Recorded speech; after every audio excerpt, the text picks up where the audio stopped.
Bon.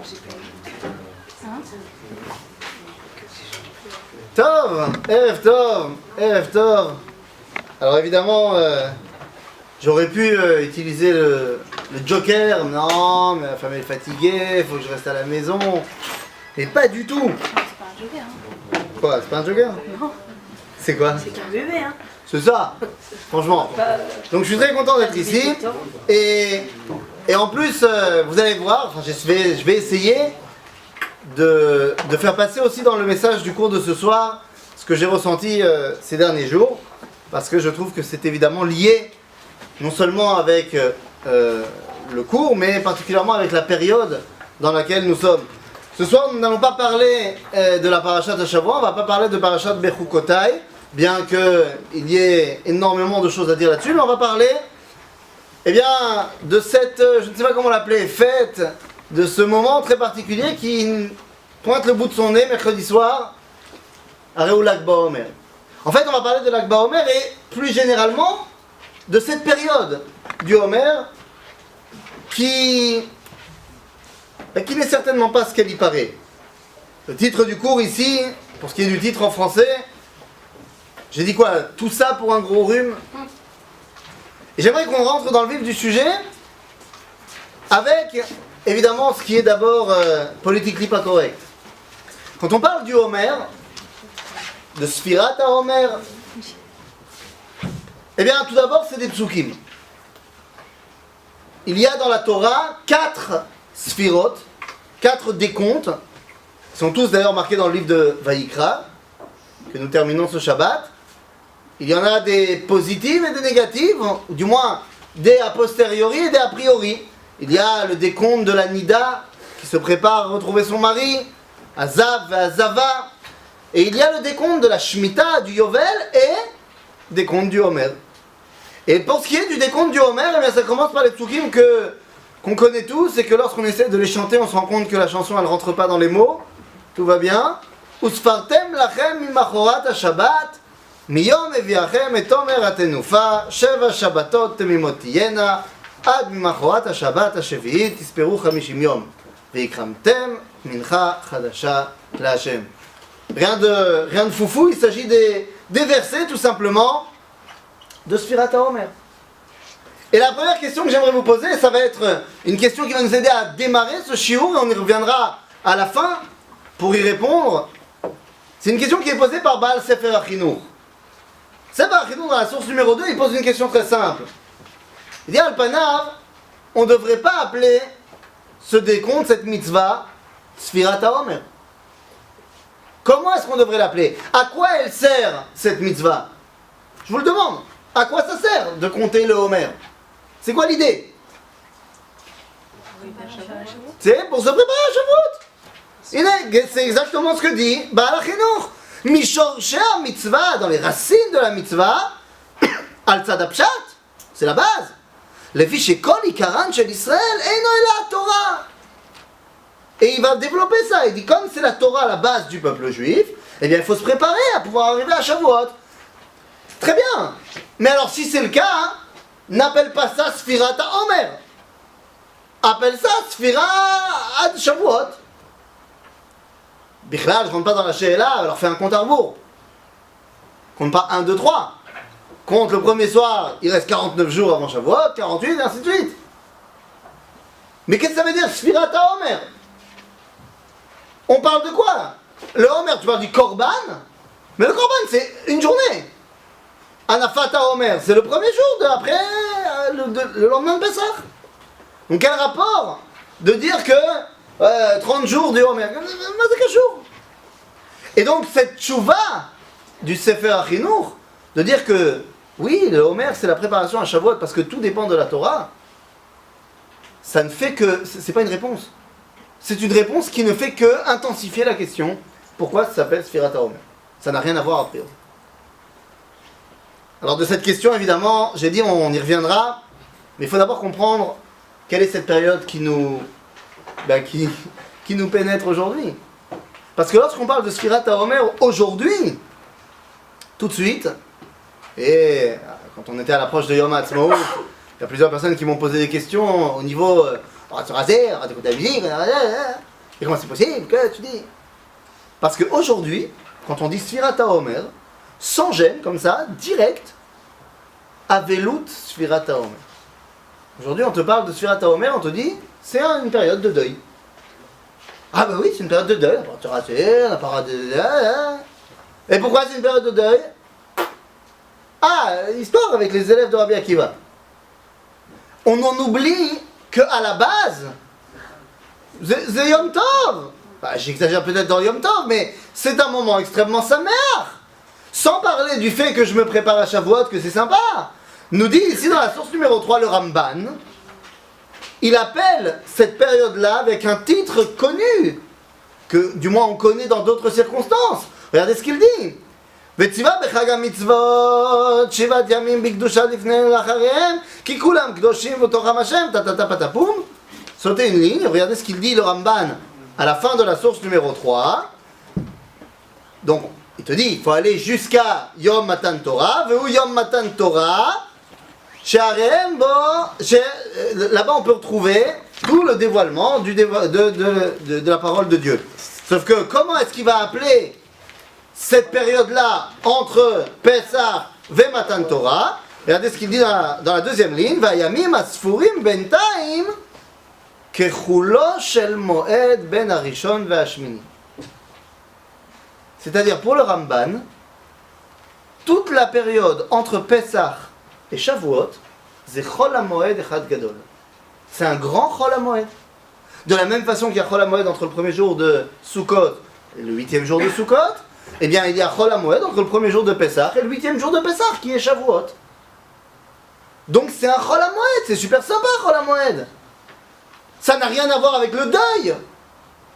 Et lorsque le Ramban lui dira qu'il ne faut pas se raser pendant le Homer, c'est certainement pas à cause du deuil. C'est Midin Chol HaMoed. On ne se rase pas à Chol HaMoed. Pour d'autres raisons. Alors comment ça se fait qu'aujourd'hui c'est devenu... Pardon ? La musique. Alors comment ça... Je dis, alors comment ça se fait que si cette période, c'est une période extraordinaire, Chol HaMoed, machin, qu'on en a fait aujourd'hui une période de deuil.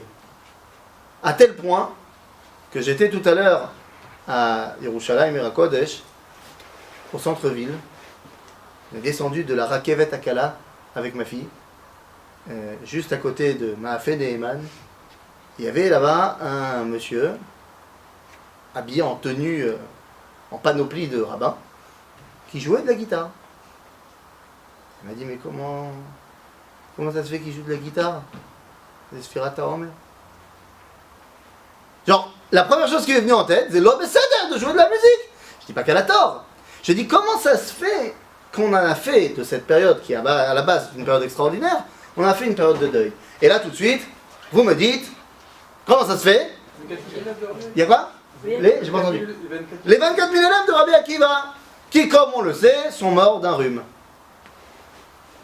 C'est ça qu'on dit, non? Il y a eu une grande épidémie qui a tué les élèves de Rabbi Akiva. Et donc, toi, tu dis, parce qu'il y a eu une épidémie, il y a 24 000 personnes qui ont succombé à un rhume. Enfin, c'est une allusion, c'est pas clair.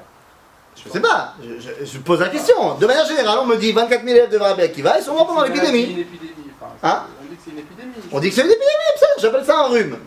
Et pourquoi je dis que j'appelle ça un rhume? Et tu comprends que quand je dis rhume, je le tourne de manière assez péjorative. Pourquoi? Parce que franchement, ça me fait très mal quand on me dit, mais oui, ils sont morts d'une épidémie, et donc évidemment, quoi, les 24 000 Talmidei Chachamim sont morts. Et tu veux pas en faire un moment de deuil? J'ai envie de te dire, tu sais combien de centaines de milliers de juifs sont morts pendant toutes les épidémies pendant l'histoire? Que ce soit la peste noire ou toutes les autres épidémies sympathiques qu'il y a eu en Europe pendant le Moyen-Âge? On a lié cette épidémie à une cause. Alors justement, c'est quoi cette cause? L'onagou kavod zebazé. C'est chamour meod.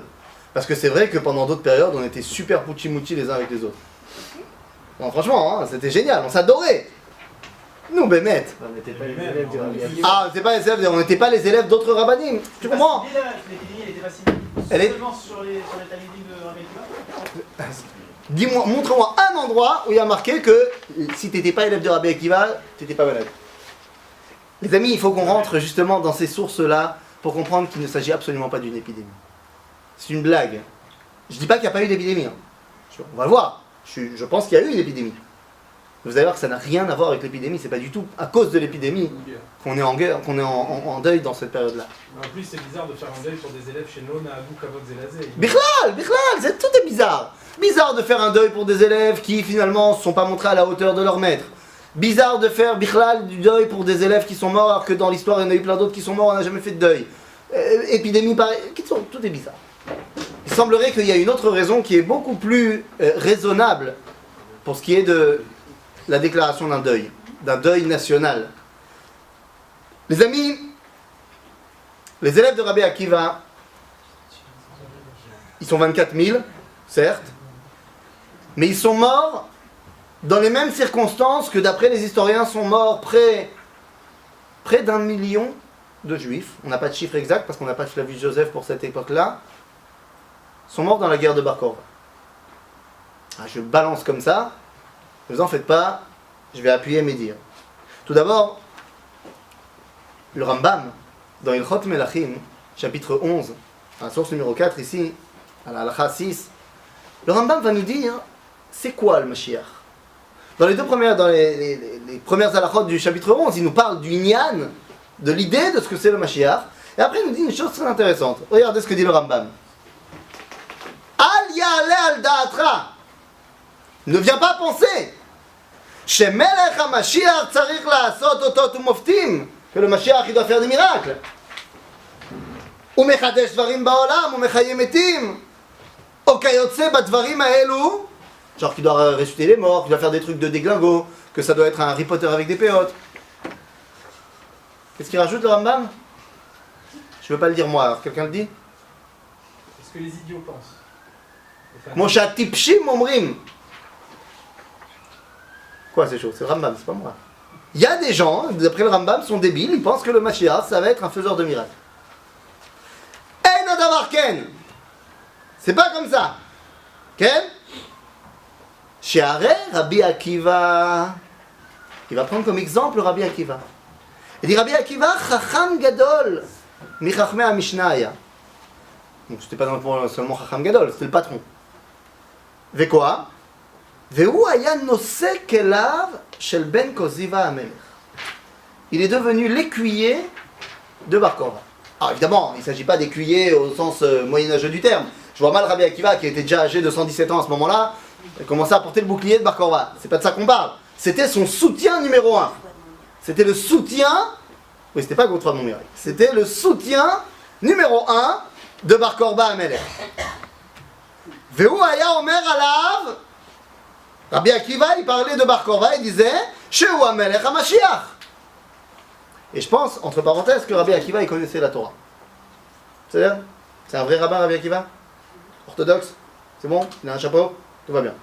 Et il disait, Bar Korva, c'est le Mashiach. Et il connaissait tous les problèmes qu'il y avait avec Bar Korva. Ou Bechol Zot, il disait, ça c'est le Mashiach. C'est ça qu'on attend en tant que Mashiach. Maintenant, oui? Non, on sait que Bar Korva... Après. Pardon? Après. Non. C'est-à-dire? Non, c'est au moment où il décrit avec Mashiach, quel problème il y a? Non, dans la Itnagout, dans les agissements de Bar Korva, il y a des trucs qui plaisaient pas au rabbin. Du style, c'était quoi? Tu voulais rentrer dans l'armée de Bar Korva. T'es chaud. C'était quoi le test d'entrée au départ? Il fallait te couper le pouce. Genre celui qui est capable de s'auto-couper le pouce, ça veut dire que c'est un chaud, il peut rentrer dans... Rabbi Elazar Modaï lui a dit, nous, Admata yata ose Israël ba'ale mumim. C'est l'homme beseder. Donc ils ont trouvé une autre technique. Il fallait que le mec il soit capable, en chevauchant sa monture, il soit capable d'arracher un cèdre du Liban. Ouais, normal. J'ai entendu un vort, mais ça c'est pas forcément une réalité historique. Pourquoi il a demandé au début qu'il s'arrachait les pouces? Parce qu'il voulait pas qu'ils deviennent des mecs de yeshiva. Mais bon, ça, c'est une allusion. Le Rolzot, il l'appelait Mashiach. Mais le rabbin il dit, c'est pas seulement lui, hein. C'est Rabbi Akiva vechol chachmei doro. Tous les rabbins, ils étaient tous d'accord que le Mashiach, c'est pas un rabbin. C'est une personnalité politique qui a pour but de chasser les Romains, de nous redonner notre indépendance, ce qu'a fait Bar Korva pendant 2 ans. La guerre de Bar Korva a duré 3 ans, pendant 2 ans il a réussi à réamener la royauté. Il y en a même qui disent, certains chercheurs, certains archéologues, disent qu'il a même été jusqu'à recommencer les corbanotes. pendant 2 ans jusqu'à ce que les Romains reviennent à Jérusalem. Et au final, il te dit, le Rambam, il a dit, finalement, le Bar Korva est mort. Donc quand ils sont morts, il a dit, bon, bah alors c'était pas lui. Et on n'a pas fait toute une histoire. Mazé Be'avonot, il est mort avec ses fautes. C'est-à-dire, la Gemara, elle va pas te dire, il est mort sans rien. Je te dis, elle voit d'un mauvais œil ce qu'il avait fait. Quand il dit aux gens, il faut s'arracher les pouces. Quand il disait au rabbin, je veux pas de vous sur le terrain, je veux pas de vous, il y a Rabbi Akiva, ça suffit. Donc, la Gemara, elle voit ça d'un mauvais œil. Dans le même temps, elle dit, les rabbins, tout en n'étant pas d'accord avec tout ce qu'il faisait, ils voyaient en lui la personnalité qu'on attend pour être le Mashiach. Finalement, il est mort, bon, bah, c'est pas lui. Mais alors, pourquoi j'ai amené ça? On n'est pas là pour faire un cours sur l'identité du Mashiach. Il est mort à la guerre, oui. Dans la Nifila de Beta. Mais non, j'ai pas amené ça pour faire un cours sur le Mashiach. J'ai amené ça pour dire que le Rambam nous amène ici un élément extrêmement important. Que Rabbi Akiva, c'est le soutien numéro 1 de Bar Korva. Non seulement c'est le soutien, mais c'est son écuyer, il envoie tout le monde. Tous ses discours, à l'époque de Bar Korva, c'est certainement de dire, les gars, faut le soutenir, c'est le Mashiach. Et donc je pose la question avant de lire les textes. Donc les élèves de Rabbi Akiva,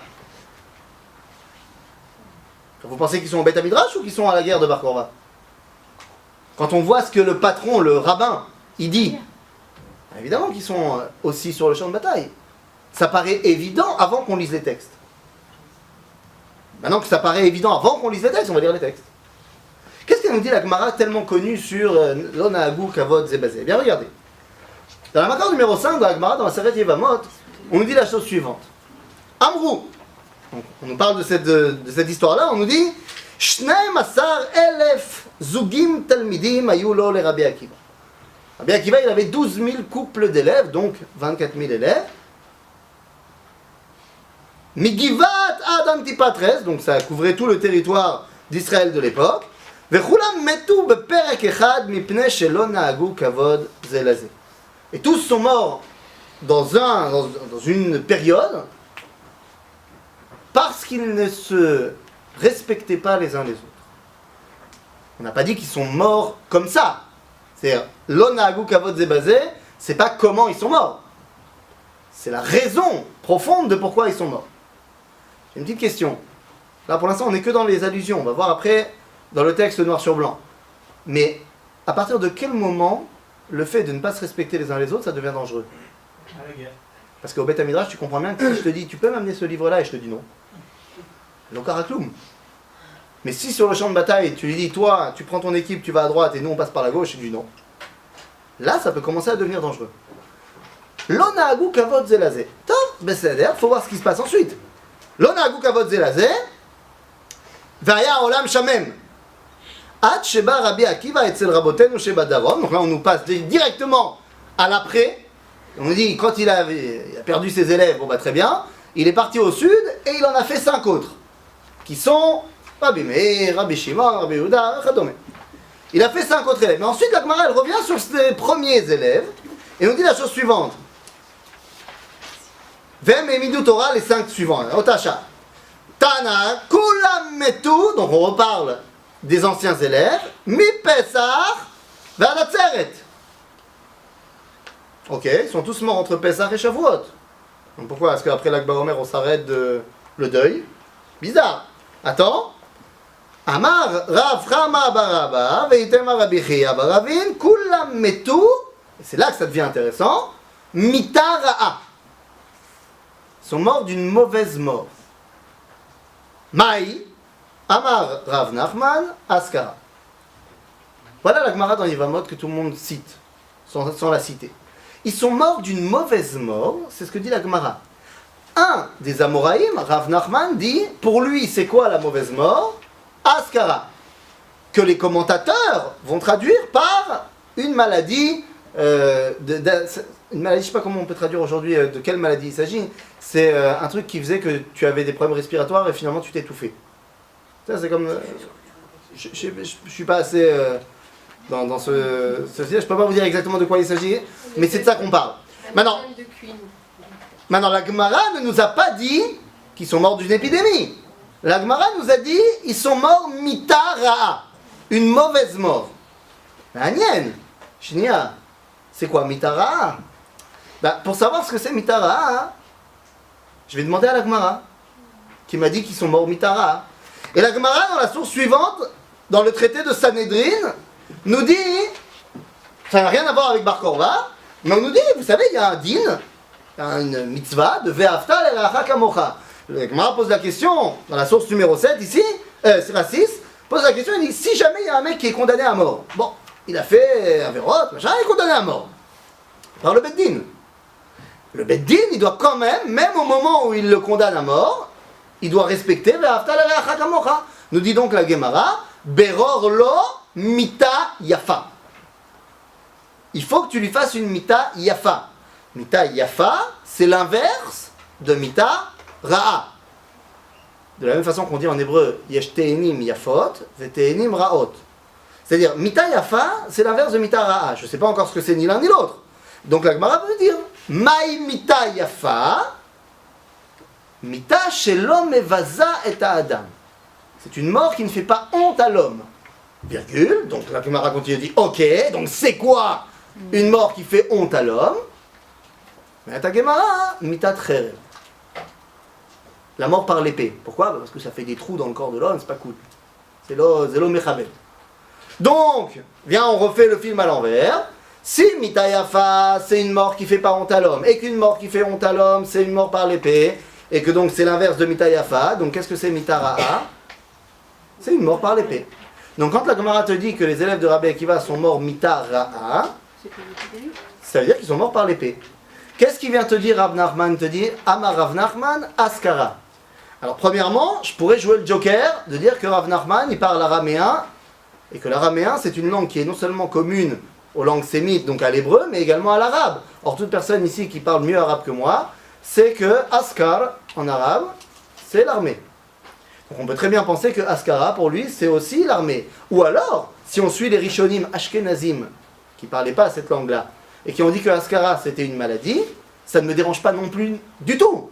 Parce que dans l'histoire, où ont commencé à se déclarer les plus grandes épidémies, dans les camps militaires, à cause des conditions d'hygiène qui étaient déplorables.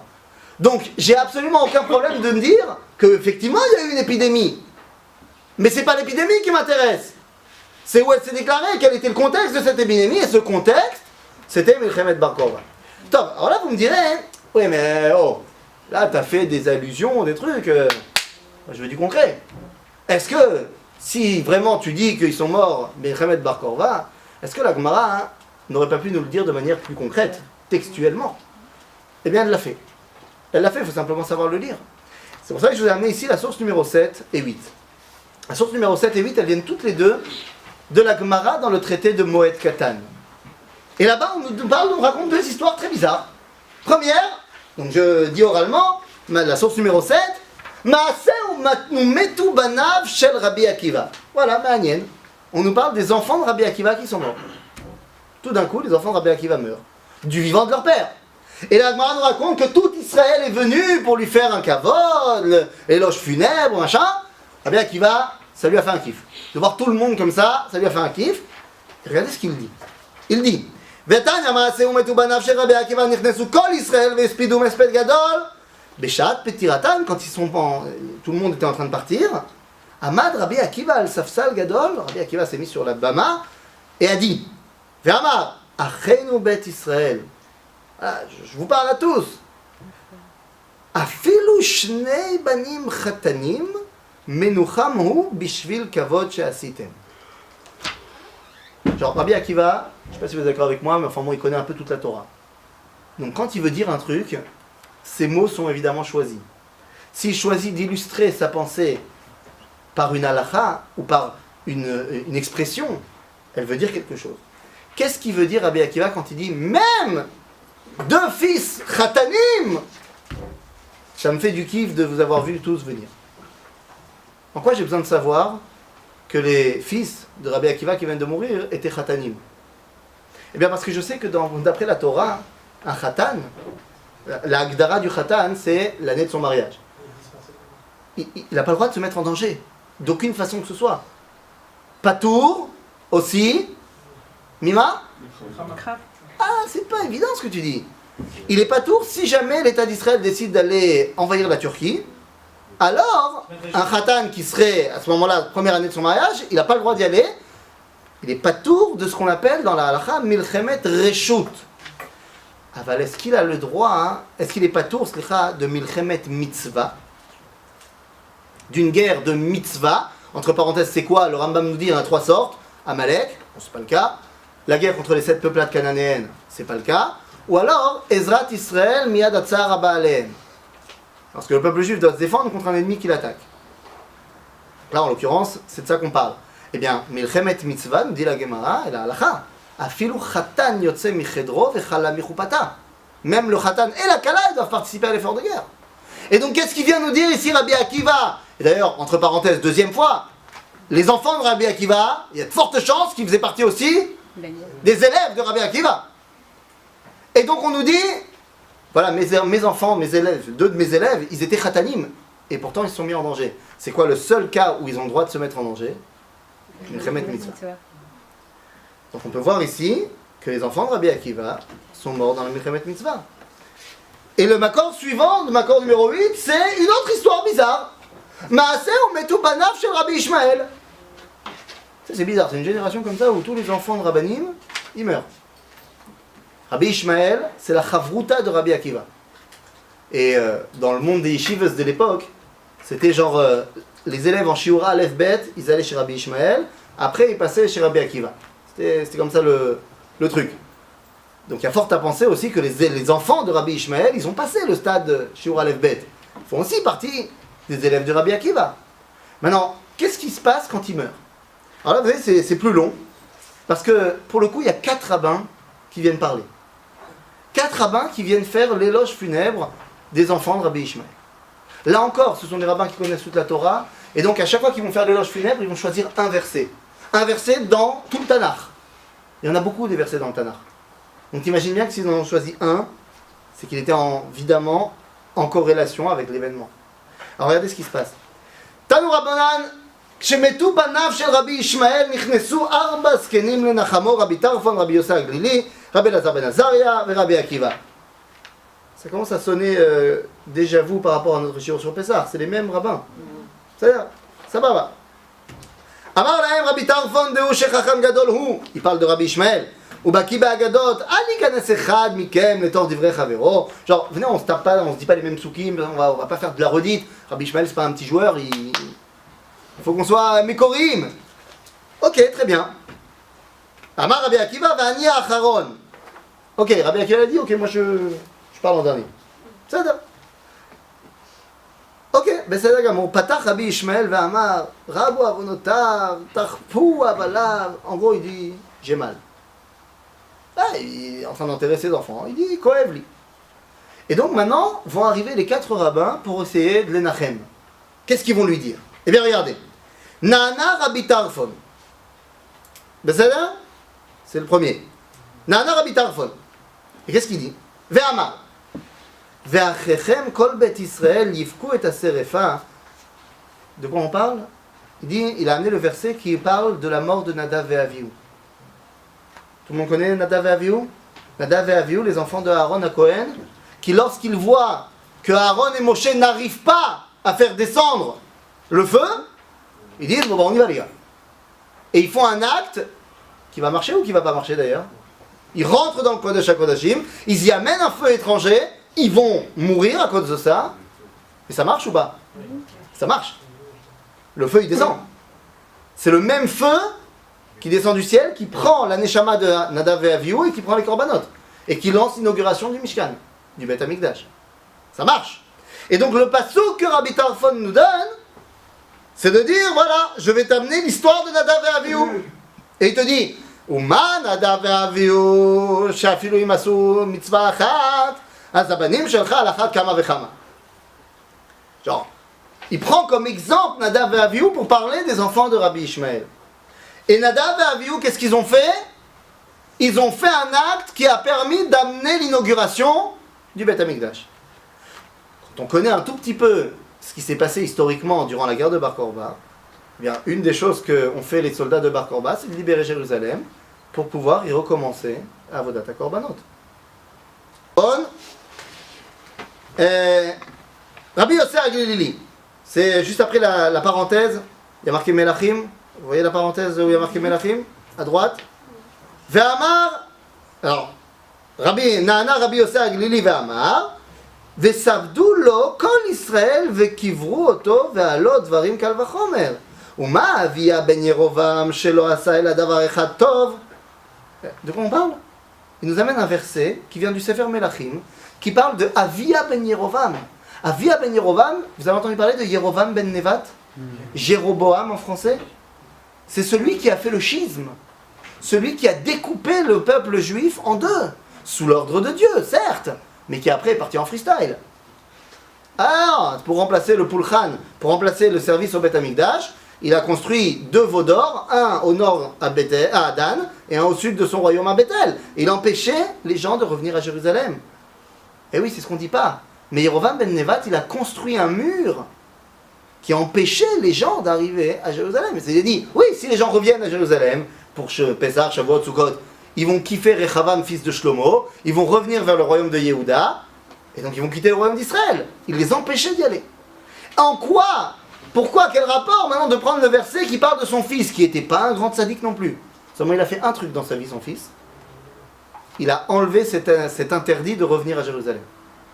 C'est-à-dire qu'il a enlevé ce mur-là qui empêchait les gens, s'ils voulaient à Pessah, Shavuot, Sukkot, d'aller faire les pèlerinages à Jérusalem.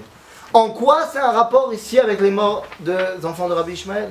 Eh bien parce que là encore, historiquement parlant, on sait que l'une des choses qu'a fait Adrien, empereur romain, c'est de faire des murs autour de Jérusalem pour empêcher les Juifs d'y arriver. Et une des choses qu'ont fait les soldats de Bar Korva, c'est de casser, de briser ces murs-là, pour rentrer à Jérusalem. Le troisième rabbin qui parle, il s'agit ici de Rabbi Elazar ben Azaria. Et qu'est-ce qu'il nous dit, Rabbi Elazar ben Azaria? Juste avant, à gauche, il y a une parenthèse avec marqué Yirmiyahu. Vous voyez? Mais juste avant, Na'ana Rabbi Elazar ben Azaria ve'amar, בשלום תמות או במשרפות אבותיך המלכים הראשונים אשר היו לפניך ישרפו לך ועל עוד דברים קל וחומר מה צדקיהו מלך יהודה שלא עשה אלא דבר אחד טוב שאלה את ירמיהו מן הבור. De quoi on parle? Là le verset qu'il a pris en exemple, Rabbi Elazar ben Azaria, c'est la foi.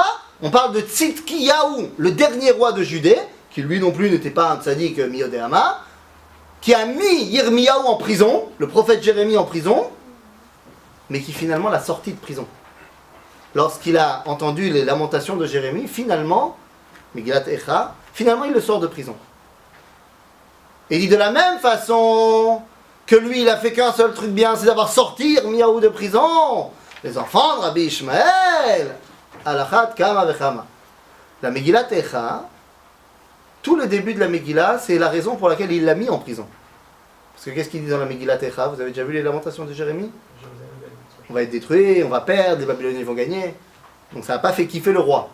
Donc il l'a mis en prison. Sauf qu'à la fin, il y a toutes les psukim de Nechama, qui va y avoir la Géoula, que finalement on va, oui, s'en sortir, qu'on va reconstruire, qu'on va chasser l'oppresseur.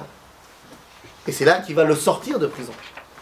Et donc on voit bien évidemment le rapport avec les enfants de Rabbi Ishmael. S'ils font bel et bien partie de la guerre de Bar Korba, c'est à ça qu'elle servait, cette guerre de Bar Korba. De chasser l'envahisseur, de ramener les prophéties de Nechama. Et enfin arrive Rabbi Akiva. Et Rabbi Akiva, il a son joker, il va sortir un verset complètement fou. Vama Rabbi Akiva. Je saute et j'arrive directement. Vous voyez, il y a une parenthèse, mais cette fois encadrée en bas, Bikat Megiddo. Ouais, vous l'avez? Oui. Non, mieux, il y a une parenthèse avec Zecharia. Vous l'avez la parenthèse Zecharia? Et bien juste avant, il y a marqué Na'ana Rabbi Akiva ve'amar. Et voilà le verset qui va sortir. Bayom ahu yigdal hamisped b'Yerushalayim kemisped Hadad Rimon bebikat Megiddo. Viendra un temps où l'éloge funèbre sera énorme à Jérusalem, aussi grand que celui de Hadad Rimon dans la vallée de Megiddo. On dit la Gemara, si Yonatan ben Uziel, il n'avait pas traduit dans le Targum Yonatan ce verset-là, personne n'aurait rien compris. Parce qu'en fait, ce verset, il parle de deux événements complètement différents. il parle de Achav, Melech Israël, qui s'est fait tuer au combat contre Hadad Rimon. Et il parle d'un autre combat de Yoshiyahu Melech Yehuda, hein, qui s'est fait tuer par Paro Necho dans la vallée de Megiddo. Donc il a fait un mix des deux. Mais dans les deux cas, il s'agit d'un roi qui s'est battu, qui est mort au combat. On commence à voir le lien? Seulement la Gemara, elle ne s'arrête pas là. Et elle dit, mais oui, mais ça sera qui ce misped? À qui on va le faire, ce grand misped, ce grand éloge funèbre? Eh bien, une des avis de la Gemara, c'est qu'on fera cet espède-là pour Mashiach ben Yosef. Commencer à remettre les pièces du puzzle ensemble, que ce soit Rabbi Akiva qui donne ce verset-là, le même Rabbi Akiva qui pense que Bar Korva c'est le Mashiach. Vous comprenez pourquoi il fait ça? Donc, quand on lit les Mekorot dans Moed Katan, on n'a plus de doute possible. Il est évident que les enfants de Rabbi Akiva, Rabbi Ishmael, les élèves donc de Rabbi Akiva, sont bel et bien morts dans la guerre de Bar Korva. Vous allez me dire, d'accord, mais là on a fait que de la synthèse, de l'allusion. Il n'y aurait pas quelqu'un qui m'aurait écrit ça de manière... Ah là, ils sont morts dans la guerre de Bar Korva, on n'en parle plus? Si, vous en faites pas. Il y a quelqu'un qui l'a marqué. Source numéro 9. Dans la source numéro 9, vous avez la Higueret de Rabbeinu Shrira Gaon. On est dans l'époque des Géonim, juste après le Talmud. Que nous dit Rabbeinu Shrira? C'est pas ça, Diagon? Pardon? C'est un autre. Oui, ça, Ils ne peuvent pas tous s'appeler ça à Diagon. Ça, Diagon parle aussi. Il y a une... Non, mais parce qu'il y a un mécor aussi qui parle de ce passage-là aussi. Ouais. Cholot. Je l'avais lu une fois Je dis pas non. Rav Bocho, il avait rapporté. Mais Cholot Mod.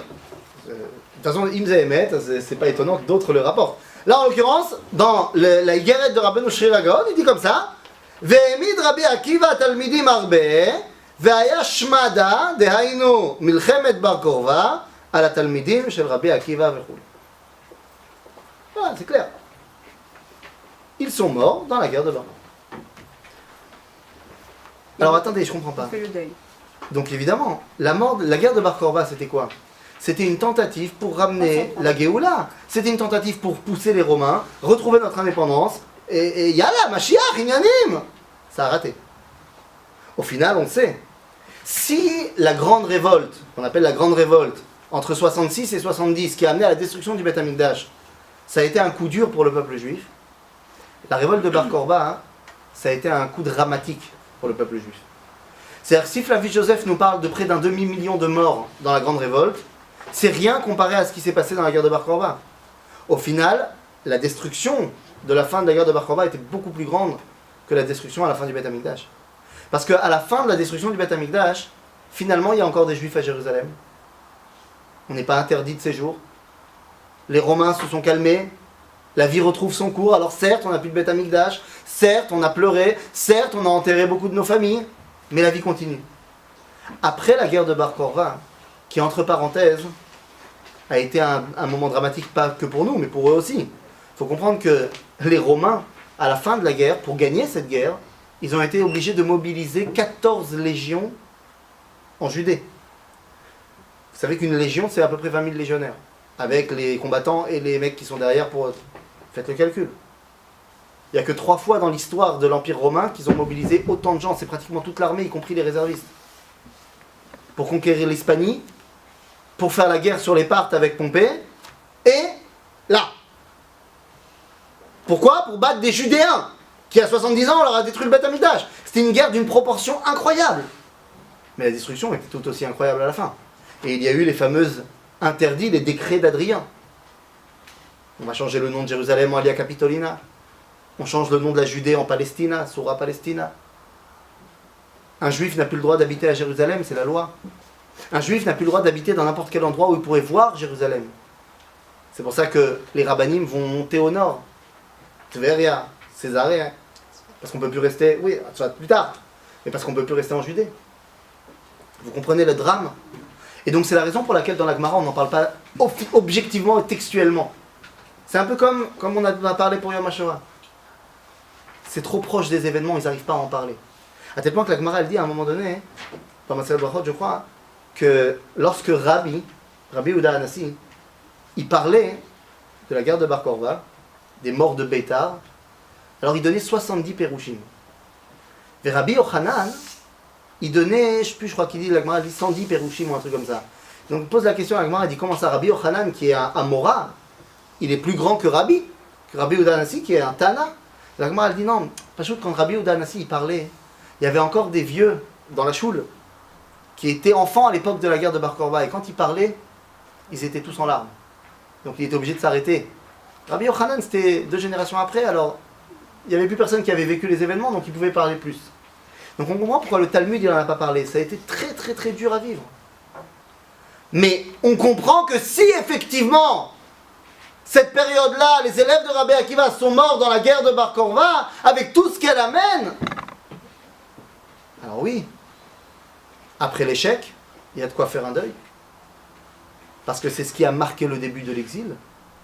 La guerre de Bar Korba, c'est celle qui a concrètement ouvert l'exil. Bien plus que la destruction du Beth Amikdash, concrètement. Pardon ? On fait près de 2 mois de deuil. Mais bien sûr qu'on parle des 24 000 élèves. Tu sais pourquoi ? Parce que les autres, les Chayalim, tu les connais pas. Ceux-là, tu les connais pas non plus, mais tu connais le yachas qu'ils ont avec Rabbi Akiva.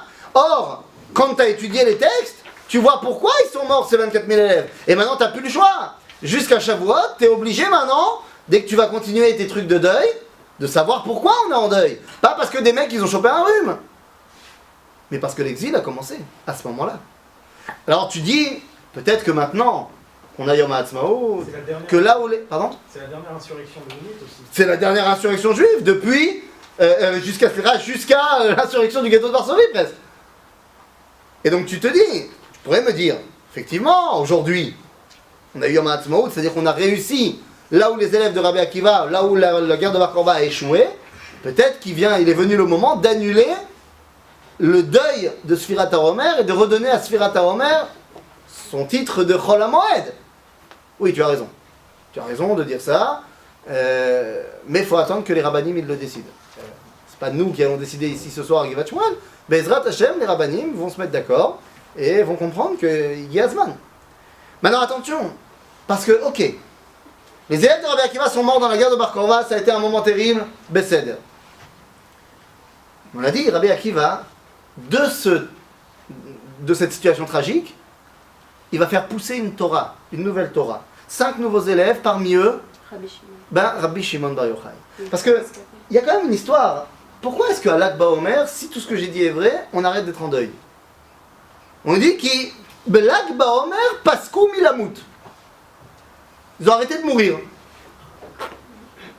C'est quoi ils ont arrêté de mourir? Si tu veux comprendre ce que ça veut dire, ils ont arrêté de mourir à Lag BaOmer, alors que la Gemara t'a dit qu'ils sont morts jusqu'à Shavuot. Oui. Il faut comprendre ce qui a marqué, pas dans la Gemara, mais dans les écrits de Dio Cassius, l'historien romain qui relate les événements, et qui dit qu'à cette période-là de Lag BaOmer, lui il appelle pas ça Lag BaOmer, quand tu fais un copier-coller, tu comprends que c'était à ce moment-là, il écrit qu'il y a eu un combat où la 22e légion romaine, elle est rentrée entière dans le Machane Bar Korva, dans les terres de Bar Korva. Il n'y a pas un seul légionnaire qui est sorti vivant. On a éclaté la 22e. À tel point que César, Adrien, il a changé son discours d'entrée au Sénat. À chaque fois que le César rentrait au Sénat, il disait « Paix sur moi et sur mes légions ». À cause de cette défaite-là, et jusqu'à la fin de la guerre de Bar Korba, il disait plus cette phrase. Donc ça a fait un remue énorme jusqu'à Rome. Et donc c'est ça, ce Paskou Milamut. Il y a eu à ce moment-là une grande victoire pour les hommes de Bar Korba. Voilà, sauf que ça n'a pas duré. Et c'est pour ça que les Ashkenazim ils vont continuer après, même s'ils vont faire un Pesach Zman pour Lag BaOmer, après ça va continuer jusqu'à Shavuot. Qui mi Pesach Ad Atzeret. D'accord? Mais comme on a dit, Lag BaOmer c'est pas seulement cette petite victoire, grosse victoire, mais finalement qui a raté, c'est aussi devenu aujourd'hui très présent parce que c'est la Iloula de celui qui a suivi cette histoire-là de Rabbi Shimon Bar Yochai. Le deuil il a été décrété au départ jusqu'à Lag BaOmer. J'ai pas compris. On peut dire que Le deuil il a été décrété depuis le départ. En général, ils m'ont décrété un deuil jusqu'à Lag BaOmer à cause de cette victoire-là. ils n'ont pas décrété jusqu'à Lag BaOmer. Mi Pesach Ad Atzeret. Après, il y a des différences dans les minagim. Mais les Ashkenazim, ils vont continuer jusqu'à Shavuot. Pourquoi les Sfaradim, ils continuent pas? Parce qu'ils te disent qu'à partir de Lag BaOmer, non seulement Paskou Milamoud, donc voilà, et en plus, Rabbi Shimon Bar Yochai, Azor, et en plus, on va te dire, non, il faut que le deuil, à Pia Kabbalah, ils vont te dire il faut qu'il y ait un Retsef de 33 jours. Donc si tu commences depuis le début jusqu'au Lag BaOmer, c'est bon, tu l'as. Maintenant, chez les Ashkenazim, ils s'en fichent. Ils font depuis le début du Homer, stop à Lag BaOmer, mais on reprend après, jusqu'à Shavuot. Chez les Polonais, ils commencent pas après Pessah. Ils commencent à partir de Rosh Chodesh. Et donc pour avoir ces 33 jours, il faut continuer jusqu'à Shavuot. Donc, c'est Souv et Simchou. Alors on voit que cette période-là, tout entière, elle est particulière. Rabbi Shimon Bar Yochai, il sort du lot pendant ce Lag BaOmer. Parce qu'il y a son histoire personnelle qui vient s'ajouter à l'histoire de son maître. Rabbi Shimon Bar Yochai, il a grandi de Rabbi Akiva. C'est-à-dire qu'évidemment qu'il est plein de ses enseignements. Rabbi Akiva, il n'est pas fan des Romains. Il soutient Bar Korva, je vous rappelle. Donc on comprend que Rabbi Shimon, c'est pas non plus le plus grand fan des Romains. L'histoire de Rabbi Shimon Bar Yochai, Lag BaOmer, elle nous est mentionnée dans la Gemara, dans la Maseret Shabbat. On peut tourner la page. Ah, slicha, j'ai oublié le 10. Attendez, slicha, vous m'avez pas dit. Encore numéro 10. Je vous ai même pas posé la question. Lag BaOmer, ils ont arrêté de mourir, tatata, poutapou. Aujourd'hui, Lag BaOmer, c'est quoi? C'est Medurot. Aujourd'hui, Lag BaOmer, c'est le feu, les patates et les chamallows. Je suis pas contre. Mais quel est le minag le plus ancien de Lag BaOmer? Les chamallows. Ben justement, il y a eu un truc avant les chamallows. C'est quoi? Nachon? On joue au tir à l'arc. Chetz vakeshet. Aujourd'hui, il y a quelques chassidim, tu peux les voir à Me'acharim, qui vont commencer à faire du tir à l'arc. Alors on va te donner une réponse kabbalistique. Pourquoi on fait ça? Parce qu'on te dit qu'à l'époque de Rabbi Shimon, il était tellement grand que de son temps, on n'a pas vu d'arc-en-ciel. C'est-à-dire que Dieu, il n'a pas mis Amidat Adin sur le peuple juif. Zechamoud. Alors, nous dit le Pnei Issachar ici que la raison pour laquelle on fait ce minag, car ya'asu bnei Israël, bnei neviim hem, sheya'asku bechetz vakeshet, al pi Kabbalah, et minag Israël asher yoru beyom zeh. Pourquoi est-ce qu'ils font ce minag-là de tirer à l'arc? Vehu ke'en lelamed bnei Yehuda keshet, comme il y a marqué dans le Sefer Shmuel. Vesiman masur beyadenu shebelag baomer tirae hakeshet betzeva acher ve'hageula tavo. Ve'al ken yoru amorim bakeshet. C'est quoi ce minag de tirer à l'arc à Lag BaOmer? Pourrait apprendre au Bnei Israël à se taper quand il faut se taper. Apprendre au Bnei Israël à sortir le nez du livre et de prendre la Géoula à pleine main. S'il faut se battre pour avoir cette Géoula, eh bien on le fera. Parce qu'on aura réappris à se battre. Donc toutes les choses sont évidentes, oui? Je comprends pas. Si l'insurrection a condamné 24 000 élèves et qu'on décrète que c'est un deuil, donc l'insurrection n'était pas bonne. Près d'un, je vais dans ton sens. Il n'y a pas seulement 24 000, près d'1 million de juifs. Donc c'était pas Vas-y. bon, donc pourquoi, Là tu enchaînes. Et tu me dis donc, pourquoi réapprendre à tirer à l'arc? Pourquoi aujourd'hui... bien fait, très bonne question. Très bonne question. Tu vas faire une très bonne transition sur après. Ça n'a pas marché. Mais est-ce que l'insurrection était mauvaise? La révolte était bonne. L'idée était bonne, ça n'a pas marché. Mais l'idée était bonne. La preuve, c'est que Rabbi Akiva, il pensait que c'était le Mashiach. C'est-à-dire, et le Rambam, on l'a amené tout à l'heure en tant que halakha. C'est-à-dire que toi, tu veux savoir, tu veux amener aussi le Mashiach? Bah, apprendre Rabbi Akiva. C'est-à-dire qu'il faut faire ça. Ça n'a pas marché chez eux. Chez toi, Bezrat Hashem, ça a marché. Ça a marché. Peut-être que Rabbi Akiva s'est trompé. Pardon? Peut-être que Rabbi Akiva s'est trompé. Voilà. Je pense qu'il faut avoir mangé beaucoup de soupe pour pouvoir dire que Rabbi Akiva s'est trompé. Pourquoi? Bah parce que le Rambam nous posait que c'était la halakha. C'est-à-dire, si tu m'avais dit Rabbi Akiva il a fait comme ça, aval Rambam Omer, aval Ta Rabbi Akiva, il n'a pas dit il s'est trompé. Ouais, mais s'il est mort. Donc ça n'a pas marché. Mais il t'amène et dit comme une halakha de qu'est-ce que ça doit être le Mashiach. C'est ça, c'est Ilchot Melachim, chapitre 11, qui parle du Mashiach. Donc il t'amène comme exemple ilchatique de c'est quoi le Mashiach. Il t'amène comme exemple Rabbi Akiva qui a soutenu Bar Korva. Donc il s'est pas trompé. Peut-être qu'il y avait un problème de génération. Mais les Ah, personnages on est d'accord. Ça, Ouvda, ça n'a pas marché. C'est-à-dire, on ne peut pas refaire le match. Ça n'a pas marché. La guerre de Bar Korva, ça a été un drame, au final. Mais l'idée de se réunir et de se battre pour sortir d'exil, c'est une idée qui est totalement vraie. La preuve, c'est que chez nous, ça a marché. Maintenant, je reviens à Rabbi Shimon. Rabbi Shimon, Bémet, il a grandi de ce monde-là. Il a fait merde. Et on connaît son histoire. On a dit, il n'est pas fan des Romains. Rabbi Shimon, c'est quoi son truc? Il n'était pas rescapé de la guerre. Bah, évidemment qu'il est rescapé. Je sais pas si lui, il a pris part à la guerre. Est-ce qu'il était déjà élève, c'est pas élève, ou est-ce qu'il a survécu à sa guerre, ça, je peux pas te dire, je sais pas. Mais une chose est sûre, c'est qu'il a été nourri de ces idéaux-là. Et d'ailleurs, tu le vois dans la Gemara, dans Masechet Shabbat. Alors c'est une page qui est facile à retenir parce que c'est la page 33, donc on la retient souvent. Et on raconte l'histoire de Rabbi Shimon. Tout commence par un petit repas sympathique entre trois personnages, trois rabbins, qui parlent des Romains. On connaît. Rabbi Yehuda, il dit les Romains, franchement, ils sont pas mal, ils ont construit des routes, ils ont construit des marchés, ils ont construit des thermes. Écoute, franchement, c'est pas mal. Rabbi Yossé, il s'est tu. C'est jamais. Et Rabbi Shimon, Mishéberach la Romaine. Ah, ils ont construit des routes, c'est uniquement pour mettre des impôts. Ils ont construit des marchés, c'est pour y mettre des demoiselles. Ils ont construit des thermes, c'est pour se faire des kiffs uniquement. Kitsour, c'est des pourris. Bon, il y avait une balance dans le groupe. Il a été voir les Romains et il leur a dit. Et les Romains, ils ont dit bon, Rabbi Yehuda, il a bien parlé. On va le mettre officiellement Rosh Hashanedrin. Ça va être notre Dover Tzahal à nous. Rabbi aussi, il s'est tu. Bon, on ne sait pas. Donc on va le prendre, on va le mettre à Tzipori. C'est là où il y a le quartier général de l'armée romaine là-bas. Donc on le garde au chaud, on ne sait jamais, on verra. Et Rabbi Shimon chez Yarig. Wanted. Il y avait des photos Wanted Rabbi Shimon partout. Donc qu'est-ce qu'il a fait Rabbi Shimon? Il a dit à son fils, bon bah, écoute, on se casse. Hein. Ils sont partis dans le Beth Midrash. Ils sont partis s'enfermer au Beth Midrash et c'est sa femme qui venait lui donner à manger, machin. Bon, il a vu que de Wanted, $5 000, c'est devenu $100 000, donc il a dit, bon, il va y avoir un problème. Désolé, mesdemoiselles, il a dit, on ne peut plus rester parce que les femmes, ça parle. Ah oui, ma femme, un jour, elle va aller chez le coiffeur, elle va forcément parler avec une copine, et il y a une oreille romaine qui va entendre, elle va balancer, sans faire exprès, elle va balancer. Bon, alors on s'en va. Et c'est le coup de la grotte.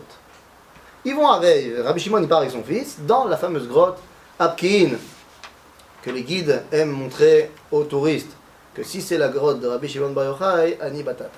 Aval, Sheye la Briut. Ça, on fait du tourisme aussi dans le Galil, la Merkazi, la Malo. Macheloye, Rabbi Shimon Bar Yochai, il est dans sa Mehara, et là-bas, il va étudier pendant 12 ans. Dans une situation qui n'est absolument pas une situation terrestre. Il étudie avec Eliyahu Hanavi, il a un caroubier, il a de l'eau, il se fait des... C'est complètement autre chose. Et lorsqu'il sort de la Mehara, tout ce que je suis en train de vous dire, c'est la source numéro 11. Lorsqu'il sort de la Mehara, connaît l'histoire. Il voit un homme, travaille au Ved Adama, un agriculteur. Pas Shabbat encore. Shabbat c'est après. D'abord, c'est un mec qui bosse. Et là, il n'est pas content. Il n'est pas content du tout. Il dit, comment? Qu'est-ce que j'apprends? Comme ça, il dit. En hébreu. Il dit, Manichim chaye sha'a. Manichim chaye olam, slicha, vous oskim bechaye sha'a. Genre, t'es pas en train d'étudier la Torah. Et là, bon, la Gemara, elle part dans un délire, et elle dit, il se la jouait Superman, là où il regardait, il brûlait tout. M'en fous. Là, Dieu, il a dit, ça va pas le faire. La achiv olami yatsatem. Vous êtes sortis de la grotte pour détruire le monde, j'ai pas compris.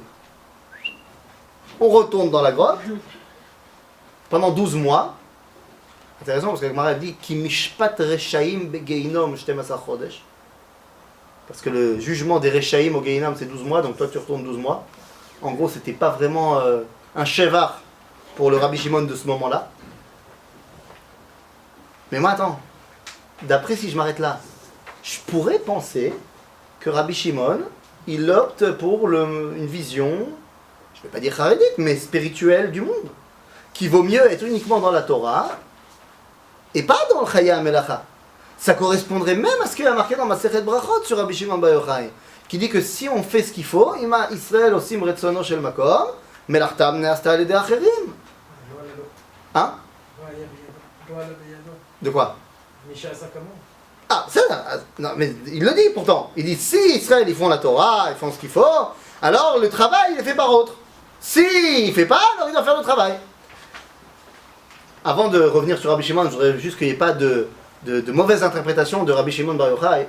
Et pour qu'on n'ait pas de problème et qu'on ne voit pas Rabbi Shimon Bar Yochai comme quelqu'un qui veut étudier au collège toute la journée, alors, Baruch Hashem, Dieu nous a envoyé Rabbi Moshe Sofer à Khatam Sofer. Le Khatam Sofer, il nous dit ici dans Chidushé à Khatam Sofer, Maseret Souka, il dit לא דיבר רבי שמעון בר יוחאי נגד המלאכה כי אם במצב של גלות, qui est le sien à ce moment-là. Rabbi Shimon bar Yochai s'oppose au fait qu'il y a une valeur à travailler la terre, mais ça ce n'est que en galoute. Qu'effectivement en galoute il n'y a pas de valeur à être agriculteur, à travailler ce monde. Va nous dire Khatam Sofer, O she zarim sholtim al admatenu, ou lorsque les Romains ou d'autres sont sur notre terre. Aval bevadai ou bevadai, שכאשר אנו עצמאיים בארצנו ובמדינתנו, יש ערך לחיי המעשה. יש קדושה בחיי החולין. Lorsqu'on est indépendant sur notre terre avec notre pays, il est évident qu'il y a une valeur propre, une sainteté dans le fait de travailler la terre, dans le fait d'avoir une vie chol, et donc de ne pas être toute la journée au Beth Midrash. Ou le ze shtokek Rabbi Shimon bar Yochai.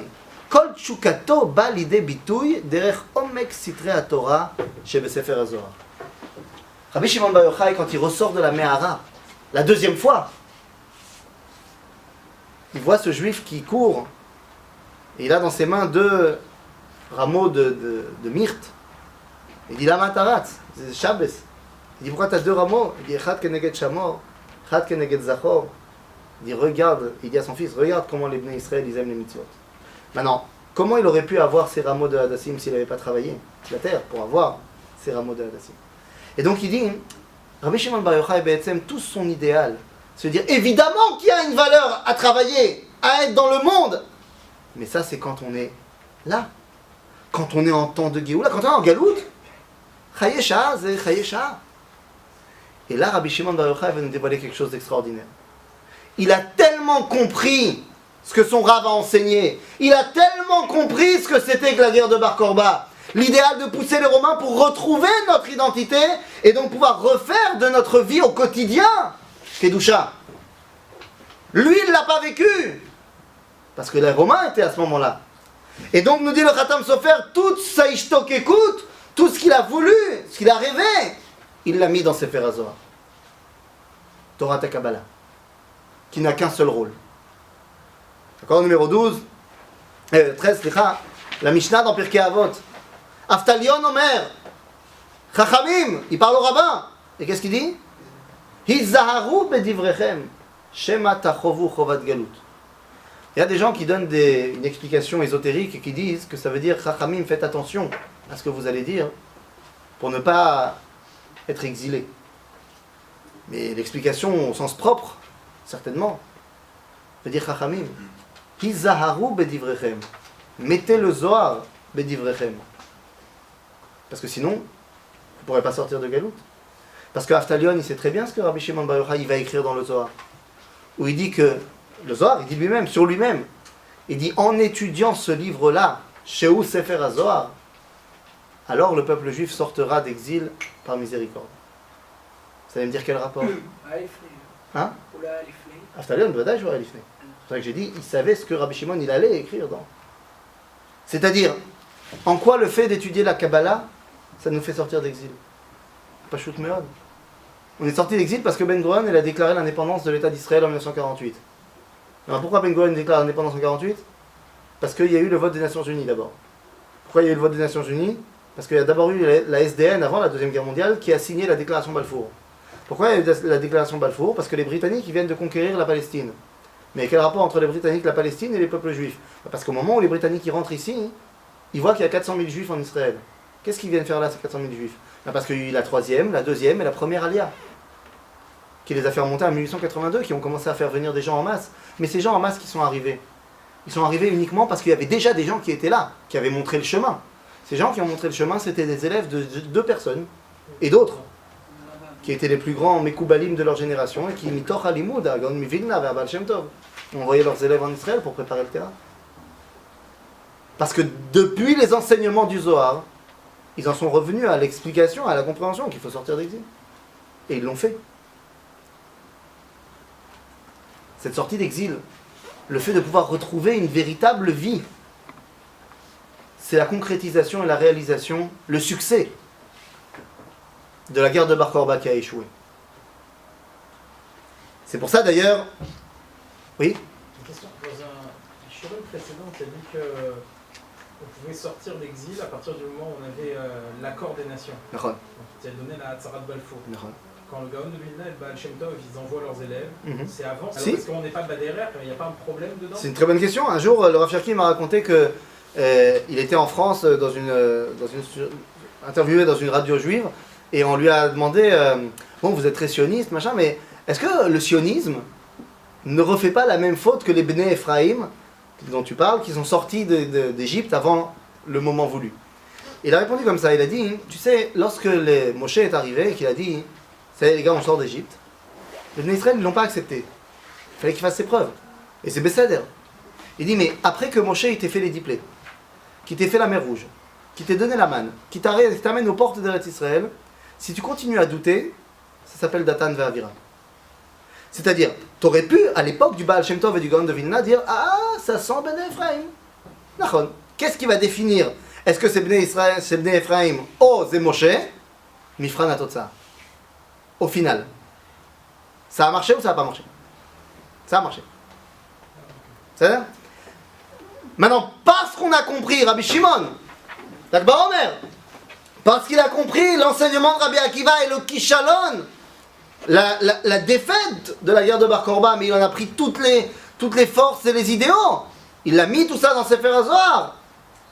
Eh bien, tout ça va permettre de redonner à cette période sa grandeur. Rabbi Shimon Bar Yochai nous apprend, il vit il y a 2000 ans. La Géoula, elle a eu lieu maintenant. Entre il y a 2000 ans et maintenant, il s'en est passé du temps. Il s'en est passé du temps où il va falloir apprendre à les Kadesh, du moins pour l'instant dans la tête, pour que maintenant on puisse le mettre en pratique. Il va falloir apprendre que le processus pour arriver à un idéal, il n'est pas moins important que l'idéal lui-même. Oui, tu veux dire un truc? Non, je suis perturbé parce Oui. que vous avez dit juste avant. Qu'est-ce que j'ai dit avant? Si je suis pas capable de savoir si je suis en train de faire une mitzvah ou une avera, une bonne action, une mauvaise action, seulement en fonction du futur de mon action. C'est pas ce qu'il a dit.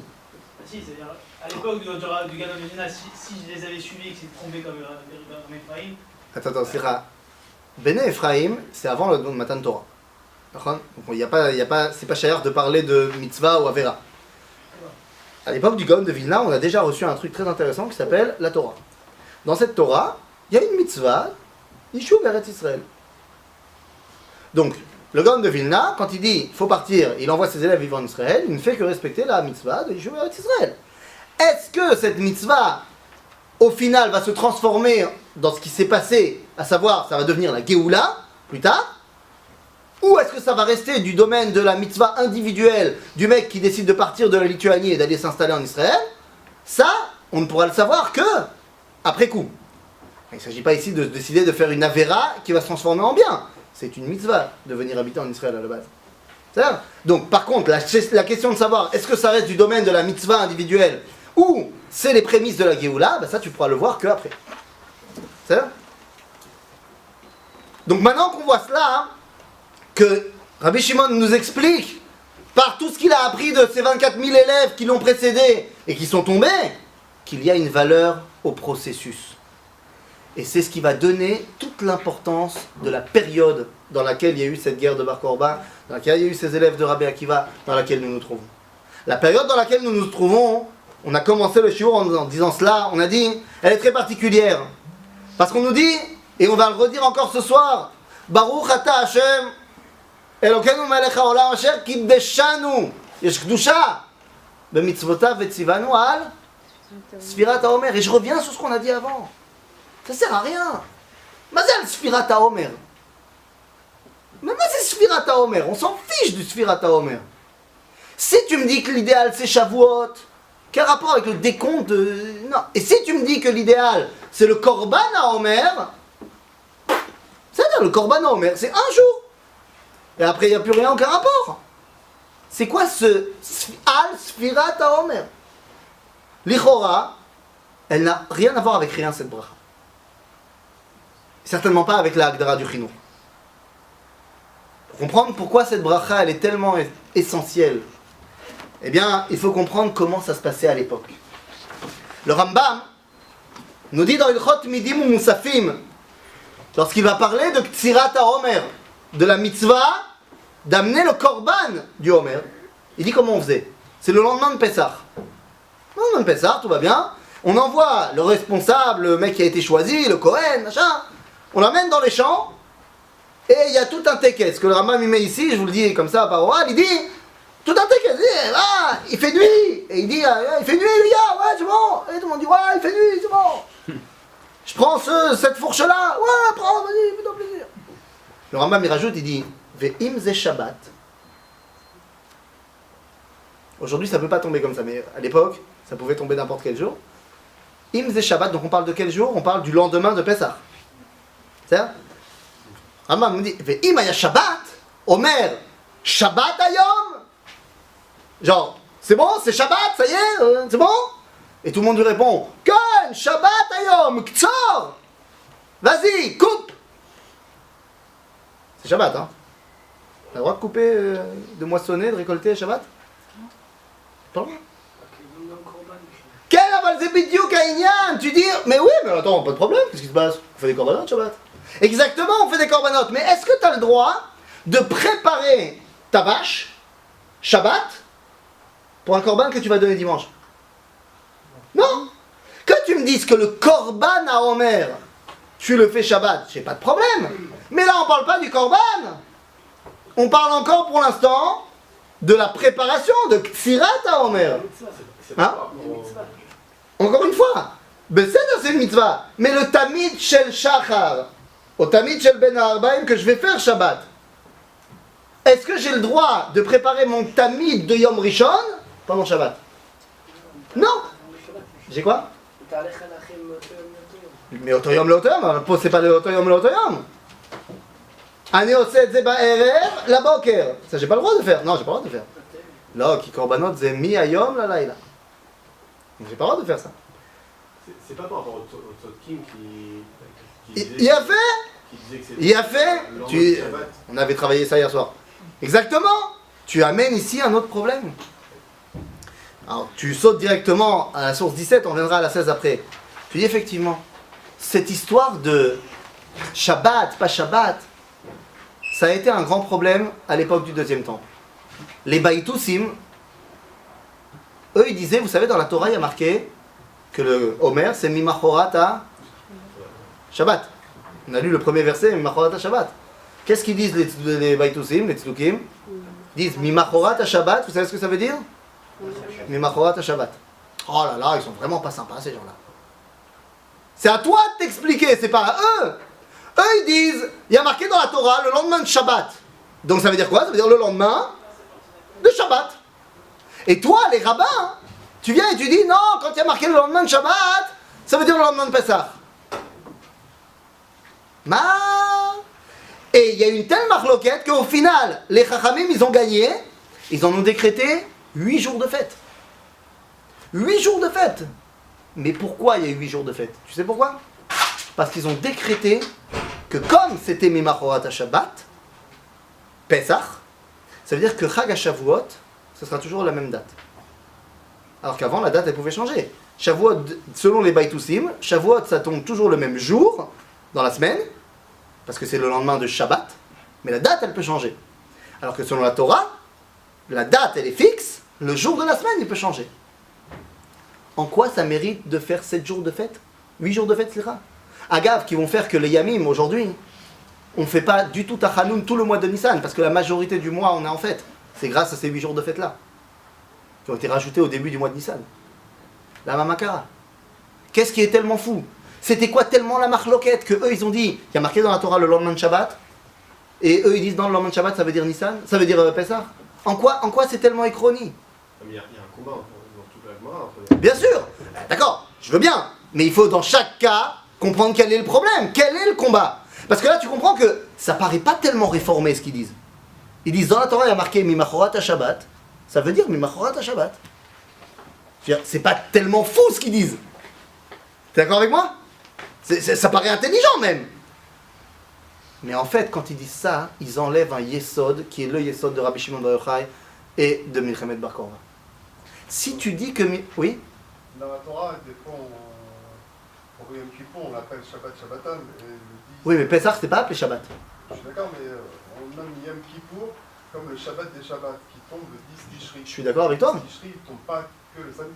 On est d'accord. Mais là, ce que tu dis, non, tu as raison, mais là, ce que tu dis, c'est, si tu veux, c'est un point donné au Baïtoussim. Ils te disent, Yom Kippour, tu vois, il s'appelle Shabbat. Donc je peux comprendre que tu dis, s'il y a marqué pour Yom Kippour, Mimachorata Shabbat, je peux comprendre que tu appelles ça Yom Kippour parce que quelque part, il y a un verset qui parle de Yom Kippour qui l'appelle Shabbat. Aval pour Pessah, non. Donc ça te fait renforcer leur cas. Ils disent non. Ça veut dire que quand on dit Shabbat dans la Torah, c'est pas forcément le samedi. Je suis d'accord avec toi. Mais c'est pas forcément, ça peut être quoi d'autre d'après la Torah? Kippour. Il n'y a pas marqué Pessah. C'est toi qui dis. C'est la halakha qui dit ça. Je suis d'accord avec toi. C'est comme ça qu'on fait. Mais Alpanav, il n'y a pas marqué. Donc si tu veux, quand les Baïtoussim, ils te disent, moi, pour moi, il y a marqué le lendemain de Shabbat, ça veut dire Shabbat, c'est pas complètement exclu de toute réflexion. D'accord? C'est toute l'idée chrétienne de... Avant chrétienne, quel est le problème ici? Le problème, il est simple. Si tu dis que Korban à Omer, c'est le lendemain de Shabbat, ça veut dire que ça sera toujours donc dimanche. Donc ça veut dire que le Ktsirat à Omer, ça sera toujours Motzei Shabbat. Ça ne pourra jamais tomber Shabbat. C'est-à-dire que tu ne pourras jamais voir dans la folie de couper Shabbat la valeur qui s'y cache. Et c'est quoi cette valeur? Eh bien c'est ce qui a marqué ici dans la source numéro 16. On est en train de parler de la Kedusha qu'il y a dans le processus. Nous dit le Rav Kook, dans la source numéro 16, Mamre Ariya, à propos du fait de couper le Ktsirat HaOmer, qui peut être Shabbat. Vezot yadou akol ki a Shabbat Kodesh ou le Israël. Tout le monde savait que Shabbat c'est Kodesh, et que Shabbat on n'a pas le droit de faire de Melacha. Et tout le monde est conscient aussi qu'au Beth Amikdash, on fait des Melachot Shabbat et que ça dérange personne. Ça dire. Le Chidouche, nous dit le Rav Kook, c'est de dire, Vetirum, Avodat Amikdash, Aval mi yiyun larshov sheteye achaklaout. Qui aurait pensé que l'agriculture, le fait de travailler la terre, vous vous rappelez de Rabbi Shimon? Kshura bekesher amit sim avodat hakodesh ha'elyona harazit. Qui aurait pu penser que le fait de travailler la terre en Eretz Israël, ça a un rapport avec la sainteté la plus profonde? Yadou akol ki asura ikol avoda vechol melacha beshabbat ubacharish ubakatsir tishbot. On sait bien qu'on n'a pas le droit de faire de boulot Shabbat. Aval yes. Alors qu'est-ce qu'il dit? Ve'ech yechol hakorban haba be'echel chayesh bakama liyot doche Shabbat. On peut pas faire un truc qui transgresse Shabbat. Imlo haremez agadol sheyesh kan. Le Rav Kook nous explique qu'il y a un grand secret qui est là, qui nous dit que Achaklaout ha'eretz israélite be'Israël yesod yeshuvo ubinyan nachalato nimshechet hu mimakor hakodesh be'uma kdosha zo. Le chidouche, c'est de dire que lorsque tu es ici et que tu es libre, que tu es toi-même, le fait de couper, pas d'amener le korban, mais de simplement couper, c'est-à-dire le processus qui va au final amener à Gamhu Kodesh Kodashim. Ce processus, il est essentiel et il n'est pas seulement un moyen d'arriver à un but. Donc c'était vraiment permis de le faire un Shabbat. C'est la halakha. C'est ce qu'on doit faire. Et quelle porte ouverte au monde. T'as vu? Le Rav Kook qui continue, il te dit, il y a juste la première truc qui est permis. Le mec qui voudrait continuer après à bosser son champ Shabbat, il est passible de mort. Il n'a pas le droit. Mais comprendre, la première action, elle va décréter un idéal. Comprendre que ce que tu es en train de faire dimanche, lundi, mardi, mercredi, quand tu es en train de couper ton bois, de faire... C'est Kodesh Kodashim. Parce que tu es en train de préparer quelque chose, mais cette préparation, elle n'est pas seulement un moyen, elle est essentielle. Maintenant, on a dit tout ça mis ensemble et par là on termine. L'Akba Omer, la période du Omer, Rabbi Akiva et ses élèves, Rabbi Akiva, plus que n'importe qui, avait compris qu'il y a un processus à mettre en place. Comme on l'a dit, il ne savait pas si Bar Korba il allait gagner ou pas. Mais il voyait que le processus valait le coup d'être déclenché. Rabbi Shimon, il a tellement compris ça, que ce processus, il l'a traduit en Sefer HaZohar, qui permet au final de sortir d'exil. Cette Torah ta Kabbalah que Rabbi Shimon nous a donnée, eh bien elle s'est transmise de génération en génération jusqu'à faire partie de notre vie courante au quotidien. Oui madame, je vais te le prouver. Et oui, je ne dis pas qu'on est tous des kabbalistes, pas du tout. Mais l'influence de la Kabbalah, aujourd'hui, elle est présente partout. Exemple, Sfirat HaOmer. On aurait fait le cours il y a 500 ans, on n'aurait pas compris du tout à moi-même, j'aurais jamais compris ce que je vais te dire maintenant. Cette semaine, on a dans la Torah pour le Homer. A priori, cette semaine, tout va bien, chaque jour, tout va bien. Mais dans n'importe quel Sidurim aujourd'hui, ils t'ont imprimé en dessous du décompte de chaque jour, Torah ta Kabbalah. Et ils t'ont dit, par exemple, que lorsqu'on est Shloshim Yom la Homer, qui sont 4 semaines et 2 jours, eh bien, il y aura marqué en dessous Gvura Shebahod. Parce que la Kabbalah nous a enseigné que ces 7 semaines sont 7 sphirot, 7 dévoilements différents qui sont chacun essentiels. Que si jamais tu en rates un, c'est tout le projet qui part en freestyle. Ma femme vient d'accoucher. Oui, Mazal Tov, tout ça d'abord. Mais ça va. Mais imaginez-vous, je viens la voir au début du 6e mois. Je lui dis, tu sais chérie, je pense qu'on peut squeezer le 6e mois. Bien, on passe directement au 7e. Tout ce que l'enfant doit développer le 6e mois de grossesse, on lui fera un moed bête quand il aura 10 ans. Ça n'existe pas, ça. Parce que tout le monde comprend que chaque jour est essentiel pour le développement de l'embryon, pour le développement après de cet enfant. Que s'il te manque un jour, il va te manquer un doigt. C'est un problème. Et c'est pour ça que les Géonim, ils posent la question pratiquement. Ils disent, si jamais un mec il a oublié de faire la bracha, Sfirat HaOmer, il a raté un jour, mais complètement, hein, il a raté toute la journée. Qu'est-ce qu'il fait? Il continue sans bracha. Les Géonim, ils demandent. Il dit, je comprends pas, un mec il a mangé de l'ail, et il pète de la bouche. Alors toi tu dis, va pas te brosser les dents, continue à péter de la bouche. Alors, vous imaginez, chez les Ashkenazim, comme on sait qu'il peut y avoir des problèmes et qui sont politiquement corrects. Alors ça va, dans les synagogues ashkénazes, en général, celui qui va faire la bracha, c'est le rabbin de la choule. On se dit, le rabbin, c'est bon, il n'y a pas de risque. Mais combien de fois on s'est retrouvé dans une synagogue, parce que c'est comme ça chez les Sfaradim, c'est celui qui est chazan qui va faire. Combien de fois ça vous est déjà peut-être arrivé de vous retrouver dans une synagogue, t'as le mec qui est monté, il a fait vite, puis à la fin, quand t'as fini Kaddish, machin, il se tourne vers un autre mec au début. Ça veut dire quoi ça? Ça veut dire moi je suis plus dans le truc, mais vas-y, fais-toi plaisir. Mais qu'est-ce que ça veut dire? Putain, il a raté un jour, permets-lui de faire la bracha le lendemain, de retrouver tout le monde. Quoi, il a mangé du choum, il a mangé de l'ail, dis-lui, va te brosser les dents, tu reviens avec tout le monde. Non. Parce que si t'as raté un jour, choum d'avoir l'olaire. Parce que t'as porté atteinte au processus.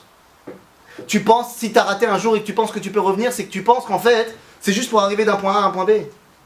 T'as pas compris que le processus, au Khashour, la Kabbalah nous a enseigné ça. Et donc elle nous a dit qu'il y avait 7 semaines. 7 semaines qui étaient ces 7 paliers qu'il fallait dévoiler.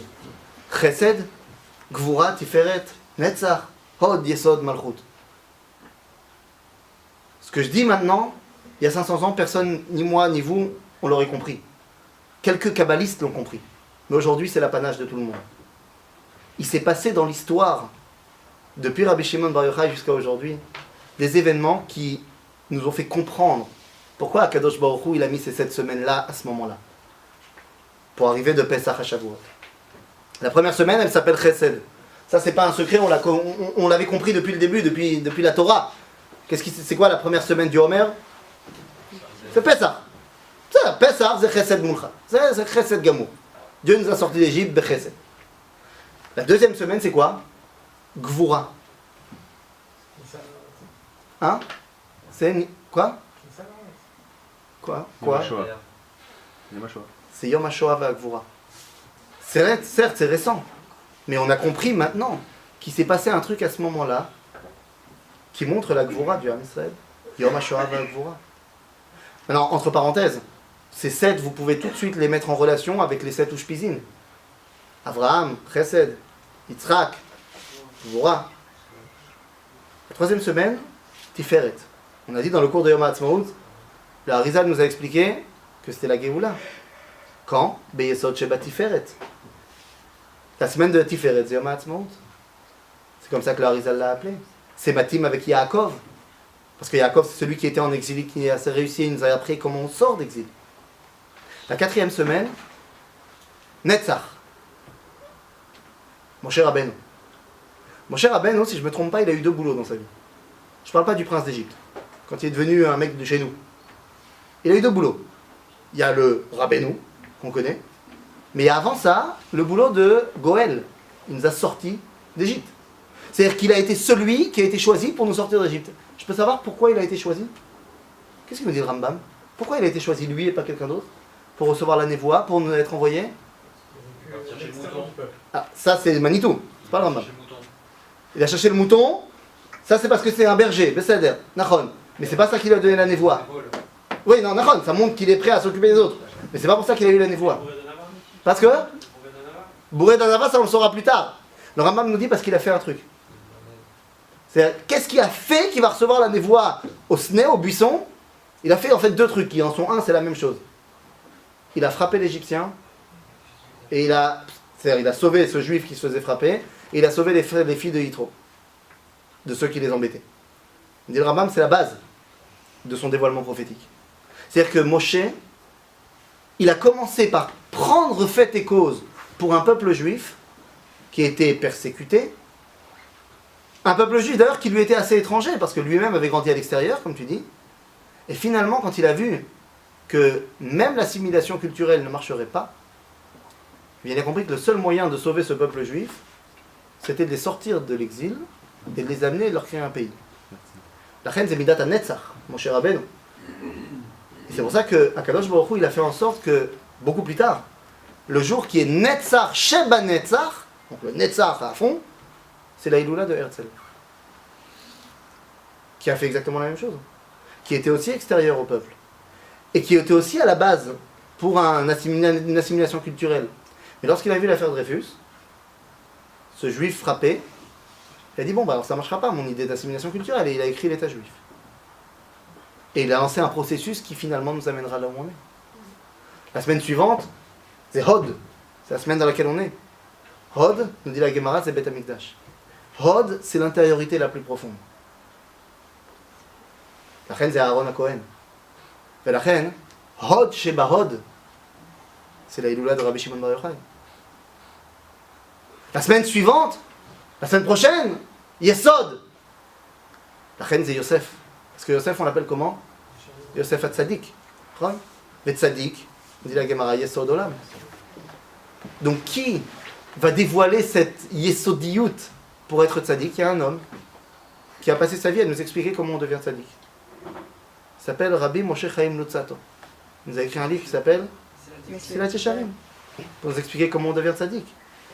Yesod Sheba Yesod, c'est la Iloula de Ramchal. Et enfin, une fois que tu as passé tous ces paliers-là, tu peux arriver à la dernière semaine, Malchut. David. Et qu'est-ce qui s'est passé? Chesed Sheba Malchut, Yom Yerushalayim. Une fois que tu as passé tous ces paliers-là, tu peux arriver à Chag HaShavuot. Si tu en as manqué un, si ton processus il n'est pas complet, tu portes atteinte à tout le message de Rabbi Shimon et à tout ce pourquoi sont morts les élèves de Rabbi Akiva. La reine, on va terminer en disant la chose suivante. Tout simplement, pose la question Baal HaKedat Yitzhak. Alors si c'est si bien, Sfirat HaOmer, on aurait dû faire le moins le premier jour, chez Echeyanu. Comme toutes les mitzvot qu'on fait, qui reviennent. Chez Echeyanu, Vekimanu, Veganu, Lazmanazé. Dit Baal HaKedah. Vechevan shesofer laOmer. Bevadai niskar bektsirat haOmer. Ben oui, on dit les versets. Sfartem lachem, achovat hashavat, miyom eviachem et omer atnufa. On se rappelle de Ktsirat HaOmer, nous dit Baal HaKedah. Ou que chez niskar bektsirat haOmer, chez Ein Lanu.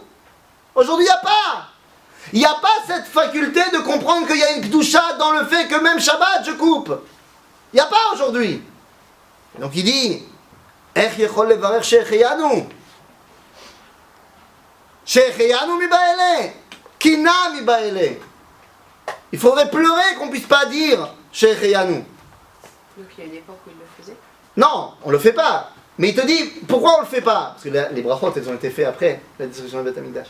Il dit pourquoi on le fait pas? Parce que tu peux pas. Ça ne fait que te rappeler que tu n'as plus ce moment où tu peux être en osmose. Bezrat Hashem, on va l'avoir.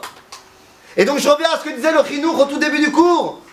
que l'idéal de ça, de Sfirat HaOmer, c'est Matan Torah. Maintenant on comprend. C'est pas Matan Torah genre Shavuot.